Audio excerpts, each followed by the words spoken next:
মিয়ানমারের রাখাইন রাজ্যে চলমান যুদ্ধে দেশটির বিদ্রোহী গোষ্ঠী আরাকান আর্মি মংডু শহরের নিয়ন্ত্রণ নিয়েছে।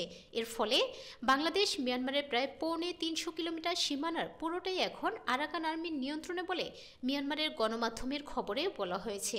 আরাকান আর্মির মুখপাত্র ইউ খাইং থুখা বিবিসি বার্মিজ সার্ভিসকে বলেছেন, এরই মধ্যে তারা পশ্চিম অঞ্চলে জান্তা বাহিনীর কমান্ড হেডকোয়ার্টার দখলসহ রাখাইন রাজ্যের নিয়ন্ত্রণ নিতে যুদ্ধ চালিয়ে যাচ্ছে।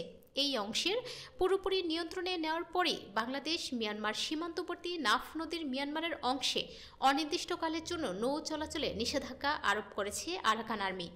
আরাকান আর্মির ওই ঘোষণার পর নাফ নদীতে নৌ চলাচলে সতর্কতা জারি করা হয়।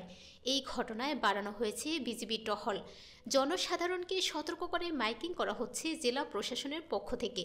টেকনাফ উপজেলা নির্বাহী কর্মকর্তা শেখ এহসান উদ্দিন বলেছেন, যেহেতু সীমান্তের ওপার বিদ্রোহী আরাকান আর্মিরা দখলে নিয়েছে, সে কারণে আমরা সীমান্তে সতর্কতা বজায় রেখেছি যাতে কোনো অবৈধ অনুপ্রবেশ না ঘটে।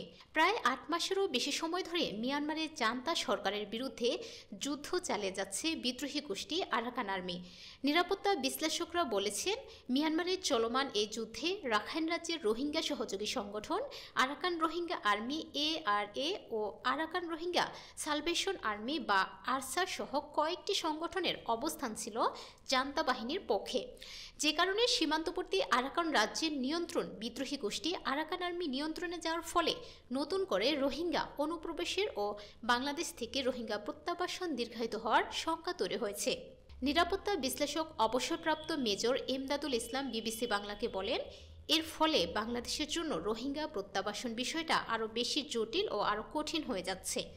বাংলাদেশ মিয়ানমার সীমান্ত এলাকার মংডু, বুথিডং ও পালেতাওয়া দখলে নেওয়ার দাবি করেছে আরাকান আর্মি।